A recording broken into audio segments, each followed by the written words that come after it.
या रक्षाबंधनाला बाहेरून पेढा अजिबात विकत आणू नका. मस्त असा प्युअर पेढा घरीच बनवा. खूप सोप्या पद्धतीमध्ये आज आपण पेढा बनवला आहे आणि अगदी बाजारात मिळतो तसा परफेक्ट पेढा बनवून तयार होतो. तुम्हीसुद्धा अशा प्रकारे नक्की ट्राय करून बघा.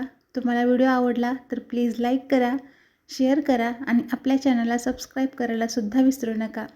रेसिपी कशी वाटली ते सुद्धा नक्कीच कमेंट करून सांगा. तर इथं मी एक कढई घेतली, त्यामध्ये 1 कप आपल्याला खवा काढून घ्यायचा आहे. जेवढा तुम्हाला पेढा बनवायचा आहे ना तेवढा तुम्ही खवा घेऊ शकता. 1 कप 2 कप इथं आपण 1 कप भरून खवा घेतला आहे. आता तो आपल्याला एकदम स्लो गॅसवरती भाजून घ्यायचा आहे. सुरुवातीला व्यवस्थित वितळतो अशा प्रकारे. पातळसर झाला आहे आपला खवा, छान असा वितळला आहे. आता हा आपल्याला एक 5 ते 6 मिनिटं अगदी स्लो गॅसवरती अशा प्रकारे मिक्स करतच भाजून घ्यायचं आहे. तर इथे बघू शकता तुम्ही एक 2 ते 3 मिनिटांनी लगेचच आपला खवा छान असा घट्ट व्हायला लागला आहे. आणि ही सगळी प्रोसेस आपल्याला फक्त स्लो गॅसवरती करायची आहे. खवा नाजूक असतो, पटकन करपतो, रंग बदलतो, त्यामुळे आपण स्लो गॅसवरती मिक्स करत अशा प्रकारे खवा भाजून घ्यायचा आहे. तर इथे बघू शकता आपला खवा छान असा घट्ट होतोय, मस्त असा भाजून झाला आहे.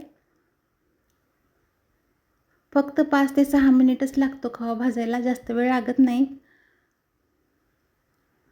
तर इथं आपला व्यवस्थित असा खवा भाजून झाला आहे. आता थोडासा पसरवून ठेवायचा आहे आपल्याला आणि याला ना थोडंसं कोमटसर थंड करून घ्यायचं. थोडंसं पसरवून ठेवलं की आपला खवा पटकन थंड होतो. तर इथं बघू शकता आपला खवा थंड झाला आहे आणि याचं टेक्स्चरसुद्धा बघू शकता तुम्ही, खूप छान आलं आहे. असं जास्त चिवट पण नाही आणि एकदम कोरडं पण नाही, मध्यम असं पेढ्यासारखं टेक्स्चर आलं आहे. त्यामध्येच आपल्याला चवीसाठी वेलची पूड टाकून घ्यायची आहे आणि याच्यामध्ये अर्धा कप आपल्याला साखर टाकून घ्यायची आहे, पिठी साखर. आता ही आपल्याला पेढ्यामध्ये छान अशी मिक्स करून घ्यायची आहे खव्यामध्ये. हातानेच करायचं म्हणजे पूर्ण साखर व्यवस्थित अशी एकजीव होते. अगदी 1 मिनिटभरामध्ये सगळं छान असं एकजीव होतं. तर इथं बघू शकता आपला मस्त असा गोळा बनवून तयार झाला आहे. इथं आपला मस्त पेढा बनवून तयार झाला आहे.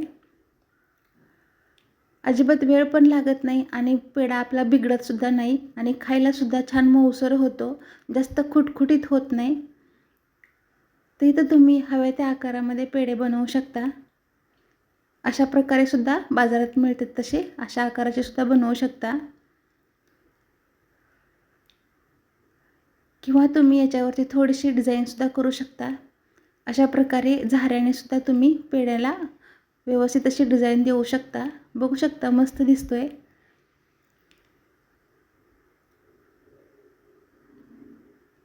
अशाच प्रकारे आपण मस्त असे डिझाईनचे पेढे बनवून घेतोय. थोडंसं लाईटली डिझाईन दिसते आणि दिसायलासुद्धा पेढा छान दिसतो. किंवा तुम्ही अशा प्रकारे नोझल असेल ना तुमच्याकडं, तर त्यानेसुद्धा अशा प्रकारे डिझाईन करू शकता. ही सुद्धा बघा डिझाईन मस्त दिसते.